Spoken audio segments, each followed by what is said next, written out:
안녕하세요. 저는 20대 후반의 여자입니다. 여러분들은 소름 끼치는 경험을 하신 적이 있으신가요? 저는 살면서 저만큼 소름 끼치는 경험을 한 사람을 보지 못했습니다. 그 이야기를 하면서 저도 이젠 그 악몽에서 벗어나고 싶어서 이렇게 사연을 쓰게 되었어요. 제 이야기를 들으시고 모든 분들이 항상 경각심을 가지고 사셨으면 좋겠네요. 작년 어느 한 남자로 인해 저희 자매 인생이 송두리째 흔들린 일이 있었습니다. 제게는 한 살 어린 여동생이 한 명 있어요. 나이 터울이 한 살밖에 차이가 나지 않아서 그런 것인지 저와 여동생이 함께 다니면 주위에서 정말 똑같이 생겼다는 이야기를 들어요. 쌍둥이냐는 말을 조금 과장해서 살아오는 내내 들었던 것 같네요. 키도 0.5cm 정도 차이가 날 정도로 비슷하고 체형도 비슷해요. 그리고 진짜 옷을 입는 취향이나 사소한 것부터 먹는 식성까지 정말 똑 닮긴 했습니다. 저랑 동생에게 다른 것이 있다면 머리 길이에요. 저는 항상 긴 생머리를 고수했고 동생은 단발머리만 했었거든요. 머리 길이를 제외하고는 생긴 거나 하는 짓이나 똑 닮았죠. 쌍둥이냐는 질문을 하는 심리가 절로 이해될 정도로 말이에요. 그리고 이건 자랑이라고 봐도 되긴 한데 저랑 제 여동생 둘 다 예쁘장하게 생겼습니다. 날씬한 몸매를 가지기도 했고요. 그래서 저희 자매 둘 다 유명했어요. 저랑 제 동생은 같은 고등학교를 나왔는데 제가 입학하고 그 다음 해에 신입생으로 입학한 동생은 사람들 입에 오르락내리락 거렸죠. 제 동생이고 저와 똑 닮았다는 이유 하나만으로요. 제 여동생도 학교에서 인기가 엄청 많았고 유명한 자매였어요. 그렇게 고등학교 시절을 보냈고 대학에 제가 먼저 입학을 하게 되었는데 심지어 같은 지역의 다른 대학교에 붙어서 제가 먼저 서울로 상경했고 제 뒤를 따라 서울로 상경한 동생과 지금까지도 함께 살고 있습니다. 저희 자매는 아직 아무도 결혼을 하지 않았거든요. 제가 대학에 재학 중이던 시절에 저희 학과에 음침한 대학 동기가 한 명 있었습니다. 키는 무척이나 컸는데 제가 살면서 본 사람 중에 가장 뚱뚱한 사람이었어요. 머리는 좋은 것 같은데 음침한 분위기를 풍겨서 그런지 사람들이 다 멀리하는 그런 사람이었죠. 항상 두꺼운 안경을 쓰고 움츠리고 다녔고 매일 같은 옷을 입기도 하고 그래서 냄새도 나고 머리도 잘 감지 않고 그냥 좀 사람들이 멀리하게끔 하는 그런 사람이었거든요. 저와는 정반대인 사람이었어요. 저는 항상 주위에 사람들이 북적였고 밝은 분위기였다면 그런 저와는 완전히 상반되는 분위기를 가진 그런 사람이었죠. 제가 그때 착한 척이 하고 싶었던 것인지 오지랖이라는 병이 도진 거였는지 사람들의 입에 오르락내리락거리며 욕 들어먹고 지내는 게가 불쌍하게 느껴지더라고요. 그래서 조금 챙겨줬습니다. 그런데 그게 정말 그럴 수밖에 없었던 것이 MT처럼 단합을 목표로 1박 2일 이렇게 숙소를 잡아서 자고 오는 행사들이 대학교엔 참 많잖아요. 그런 자리에 그 아이는 매번 출석을 해요. 하지만 저희 학과 사람들이 다 피하니 제대로 놀기를 하겠습니까? 먹기를 하겠습니까? 이야기를 나누거나 추억을 쌓거나 그럴 수 없잖아요. 동기들끼리는 새벽 늦게까지도 부어라 마셔라 하며 한창 활기차게 노는데 구석의 벽에 앉아서 멀뚱멀뚱 바라보기만 하거나 아니면 먼저 방에 들어가서 잠을 자버리거나 그렇게 행동하더군요. 그러면서 매번 그런 자리마다 꼭 참여는 합니다. 개강하고 종강할 때마다 열리는 총회에도 제일 먼저 술집에 도착해 있고 그러는 애였어요. 그런데 그런 쓸쓸한 모습이 눈에 좀 밟히더군요. 술 먹는 자리에 꼬박꼬박 나오는데 어울리고 싶어하는 것이 눈에 보이는데 아무도 끼워주지 않으니 불쌍하다고 동정어린 생각을 가지고 있었던 것 같습니다. 그래서 그런 자리에서 제가 그 아이를 몇 번 챙겨줬습니다. 그렇다고 별스럽고 유난 떤 것이 아니라 정말 사소한 챙김이었어요. 술 게임을 하고 있을 때 제 옆자리에 불러 앉힌다거나 그런 식으로 말이에요. 이 안주 맛있다고 몇 마디 말을 걸어주거나 먼저 인사를 해주거나 진짜 그런 사소한 행동이었습니다. 그런데 저의 그런 행동들 덕에 그 아이는 저를 좋아하게 되었더라고요. 정상적인 방법이 아니라 아주 비정상적인 방법으로 말이에요. 언젠가부터 제가 가는 곳마다 그 아이가 나타나는 것 같았습니다. 저는 타지인 서울에서 대학교를 다녔기 때문에 자취를 했는데 저희 동네 근처에서 자주 보였어요. 자기도 근처에 산다고 얘기를 하면서 자신의 집을 가리켰는데 그 집이 제가 살고 있는 오피스텔의 바로 맞은편에 위치해 있었습니다. 처음엔 신기한 우연이라고 생각했고 종종 만나자고 하며 웃으면서 받아들였어요. 수업이 끝나고 종종 같이 귀가하고는 했죠. 그때까지도 별 의심은 품지 못했어요. 그냥 동네 친구가 생겼다 뭐 그 정도였죠. 그런데 뭔가 조금 이상한 느낌이 점점 들기 시작했어요. 자꾸 어딜 가든 마주치는 것 같다고 해야 하나? 기다렸다는 듯 마주치기 시작하니까 좀 의아하다고 생각했죠. 그런데 그건 제 착각이 아니었습니다. 그 아이는 저를 스토킹하고 있었어요. 제가 모르는 사이에 말이에요.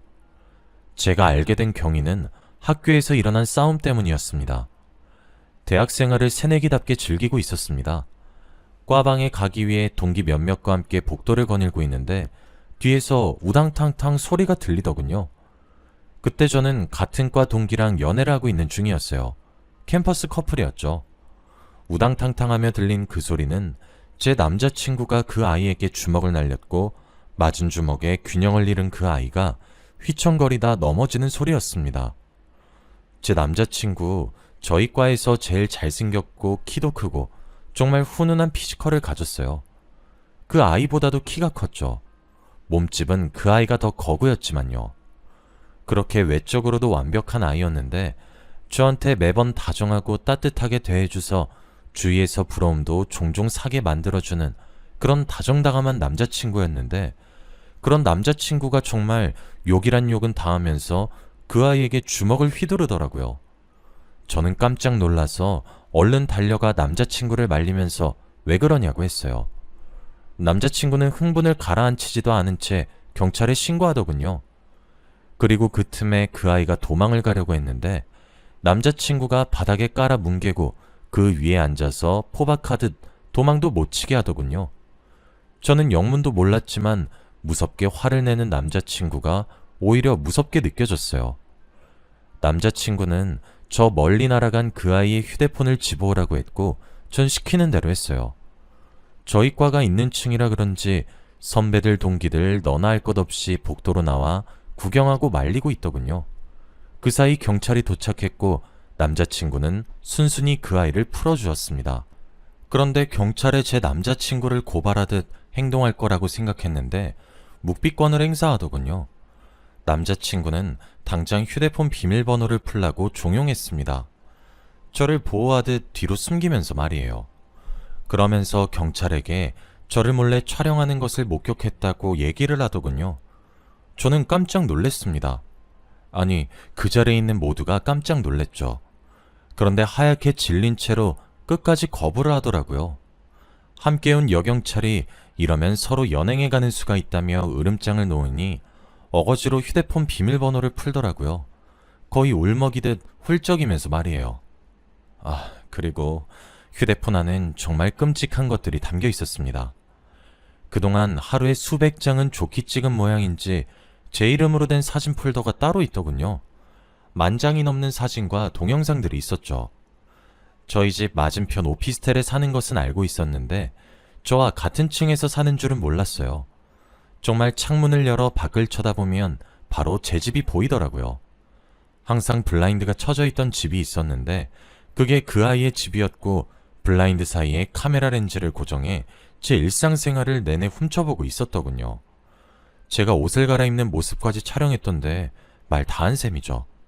그뿐만이 아니라 제가 오고 가는 등하굣길, 도서관에서 공부하는 모습, 동아리에서 노는 모습, 거기 있는 모든 사진과 동영상들이 제가 모르는 사이에 찍힌 거였습니다. 그리고 이번에도 복도에서 제 뒷모습을 몰래 촬영하고 있었는데 거기에 정신이 팔려 뒤에서 조용히 다가오는 제 남자친구의 기척을 느끼지 못한 것이었고 그렇게 들키게 된 것이죠. 비틀거리니 남자친구가 제 몸을 받쳐주는 듯 했어요. 그리고 남자친구는 경찰서에 가서 얘기하자고 그 아이를 기어코 신고했죠. 경찰서에서 진술을 듣는 과정에서 알게 된 사실은 그 아이는 제 남자친구 사물함에 죽은 고양이 시체를 갖다 놓기도 하고 빨간 물감으로 혈서처럼 쓴 쪽지를 넣어놓기도 했더군요. 저와 헤어짐을 강요하면서 말이에요. 눈이 돌아가서는 저보고 그러더라고요. 너도 나 좋아했잖아. 왜 날 이상한 사람으로 만드는 건데? 하면서요. 반쯤 돌아보이는 그 눈은 미친 사람의 그것과 비슷했습니다. 진짜 너무너무 소름이 끼쳤고 너무 무서웠습니다. 남자친구는 저를 감싸 안으면서 처벌하고 싶다고 의사를 밝혔죠. 너무 명백한 증거들의 등장에 그 아이도 꼼짝없이 처벌을 받게 되었고, 저는 학교 측에다가 고발해서 그 아이를 퇴학시켰습니다. 학교 측에서도 분리시켜주지 않는다면 공론화시키겠다는 제 말에 제 편을 들어줬죠. 저는 너무 많은 위로를 받았지만 그것 또한 2차 가해로 느껴졌어요. 예쁘장하게 태어나 항상 이득만 본다고 생각했는데 그때 처음으로 제 얼굴이 미워 보였습니다. 그렇게 무너져가는 제 곁을 지켜준 사람은 남자친구였어요. 물론 지금까지도 잘 만나오고 있고 내년에 결혼을 하려고 계획을 하고 있죠. 저도 휴학을 하고 2년 동안 심리치료와 상담을 병행하며 저를 다독이고 복학을 했고 남자친구와 함께 졸업을 했습니다. 남자친구도 그 사이 군대를 다녀왔고요. 저는 이 이야기를 동생을 포함한 제 가족 누구에게도 터놓지를 못했어요. 동생과 함께 살게 되면서 집을 다른 곳으로 이사했지만 피해망상이 생길 정도로 예민했었죠. 그런 저를 동생은 이상하게 생각하면서 크게 화내지 않았고 절 보듬어줬어요. 그렇게 저는 힘들었던 과거를 떨쳐낼 수 있었고요. 제 남자친구에게 정말 감사한 일이죠. 지금 정상적으로 회사를 다니고 생활을 가능케 한 것은 전적으로 남자친구 덕이에요. 그렇게 그 아이는 법적 처벌을 받았고 제 눈앞에 2번 다시 나타나지 않았어요. 저도 일상으로 점점 돌아오고 있었죠. 그러다 몇 달 전에 여동생이 제게 남자친구를 소개해주고 싶다고 하더라고요. 제 남자친구는 여동생이 자주 봤는데 저는 여동생의 남자친구를 본 적이 단 한 번도 없었어요.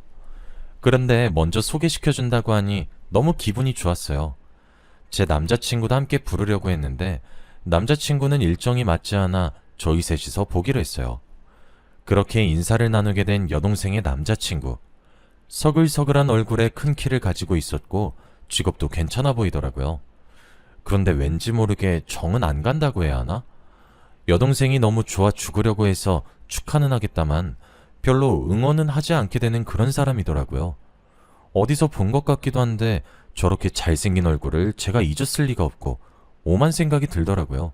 이름도 처음 들어보는 이름이었는데 엄청 낯선 느낌은 아니었어요.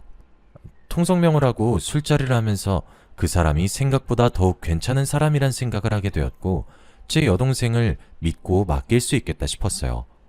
그렇게 저희 셋은 친해졌습니다. 그날 재밌게 보내고 시간이 몇 달도 흘렀어요.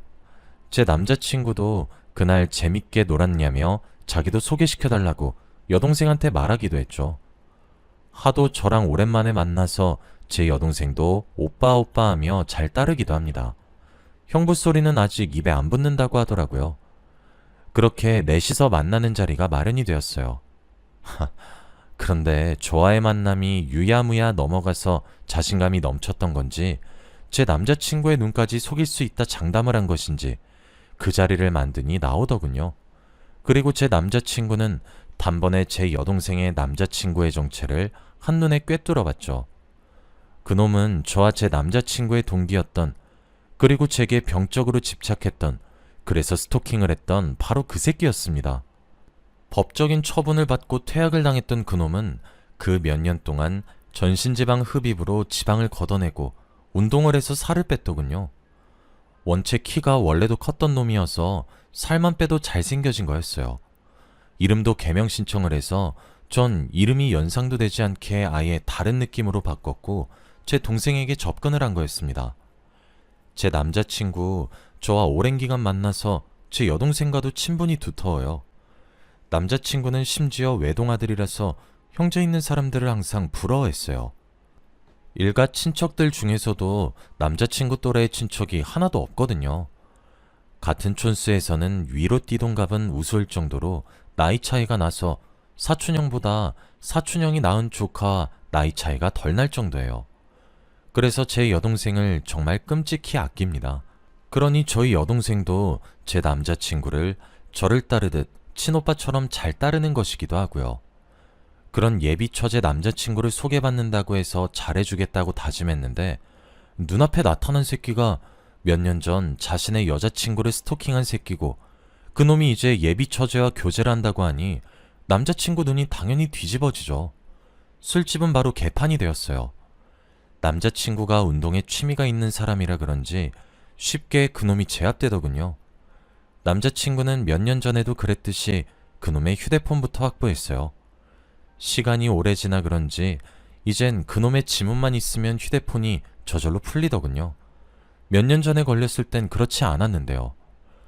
당연히 제가 그놈의 지문을 이용해 잠금을 풀었고 갤러리를 들어감과 동시에 112에 신고했습니다. 눈 깜짝할 새에 모든 일이 벌어져서 여동생은 너무 놀라 몸이 굳어있더군요. 아니나 다를까 그렇게 열어본 갤러리에는 이젠 제 사진이 아닌 제 여동생 사진이 들어있었습니다. 모두 몰래 찍은 듯한 구도로 말이에요. 여동생도 굉장히 큰 충격을 받았어요. 진짜 그놈이 얼마나 괘씸했던지 몰라요. 저로도 모자라 제 여동생까지 저한테 했던 짓거리를 그대로 해놨더군요. 여동생도 천사 같은 탈을 쓴 그놈을 보고 이런 일을 겪으리라고는 상상도 못했겠죠. 진짜 어이가 없고 소름이 끼쳤던 건 그놈 폰에 있는 메모장이 문득 눈에 띄어서 들어간 순간이었어요. 그놈은 자신의 휴대폰 메모장에 저와 여동생을 동시에 취하기 위한 범행 계획을 세워놨더군요. 정말 얼마나 소름이 끼치고 몸이 덜덜 떨리던지. 빠르게 도착한 경찰과 제가 들이민 휴대폰을 증거 삼아 그놈은 현장에서 바로 연행이 되었습니다. 저희도 경찰서에 진술하러 갔고요. 그래도 저는 한번 겪어본 경험이라 그런지 익숙하게 진술하게 되더군요. 저랑 남자친구는 여동생을 살뜰히 챙겼고 법적인 처벌을 원한다고 의사표현도 확실히 했어요. 결국 그놈은 법의 심판을 받게 되었고 재범에다가 죄질이 나빠서 가중처벌을 받더라고요. 저희는 저와 여동생에게 그놈을 접근금지 처분을 요구했고 그 요구는 들어지게 되었습니다. 여동생은 그 이후로 넋이 나갔어요. 많이 좋아했으니 얼마나 상처가 컸을지 가늠조차 되질 않네요. 여동생은 이번 일을 겪으면서 오래전 제가 겪은 일이 있었다는 사실도 알게 되었고 그렇게 모든 것을 어쩔 수 없이 깨닫게 되었습니다. 그리고 제가 그랬던 것처럼 동생도 무너져 내렸어요. 당해본 사람이 제일 잘 알죠. 정신이 무너지는 그 느낌을 말이에요. 제게는 남자친구가 버팀목이 되어주었는데 제 여동생은 믿었던 버팀목이 자신의 뒤통수를 친 격이니 저보다 더 큰 상처를 받았을 거기도 합니다. 그래서 제 남자친구와 제가 정말 살뜰히 여동생을 보살폈고 함께 병원에 데려가 심리치료를 받게 하는 등 정말 정성을 다해 보살폈고 지금 여동생은 마음을 많이 회복했습니다. 매번 어깨 살짝 위로 올라오는 단발머리를 고수하던 여동생이었는데 얼마 전 쇼컷을 하고 나타났더라고요. 그래도 마음이 많이 편안한 듯 활짝 웃어 보이는 여동생을 보니 심경의 변화가 있었구나 하며 짐작을 하고 있을 뿐이었습니다. 저와 제 남자친구가 도움이 되긴 한 모양인지 점점 상처를 털고 일어나려고 하는 모습이 기특하네요. 저는 그런데 이 일이 그렇게 흔치 않은 일이라고는 생각하지 않습니다. 어찌되었든 여자들은 남자보다 힘이 약한 존재고 범행의 타겟이 되어버리면 떨쳐내기 힘든 것은 사실이니까요. 제가 이 글을 쓴 이유는 저와 제 여동생뿐만 아니라 모든 사람들이 경각심을 가졌으면 하는 마음이 들었기 때문이에요. 맞아요. 아직 세상은 아름답고 착한 사람들도 많아요. 하지만 소수의 나쁜 사람들이 있다는 사실을 잊으면 안 될 것 같아요. 누군가가 저 모르게 제 일상을 관찰당하는 기분은 무척이나 기분 나쁘고 불쾌하며 사람을 예민하게 만들죠. 저는 제 이야기를 듣고 여러분들 마음속에 경계심이 생기기만 해도 성공적이라고 생각합니다. 경계를 하는 사람과 하지 않은 사람에게 같은 일이 일어나도 대처의 속도가 달라질 테니까요. 세상은 아름답지만 여전히 살아남기엔 험해요. 착한 사람들이 많이 살고 있지만 아주 나쁜 놈 하나는 그 존재만으로도 선한 사람들의 영향력을 상쇄시키는 법이죠. 그러니 여러분들도 긴장의 끈을 놓지 않고 경계하며 삶을 조심스럽게 사셨으면 좋겠어요. 여기까지가 제 이야기였습니다. 긴 이야기 들어주셔서 감사합니다.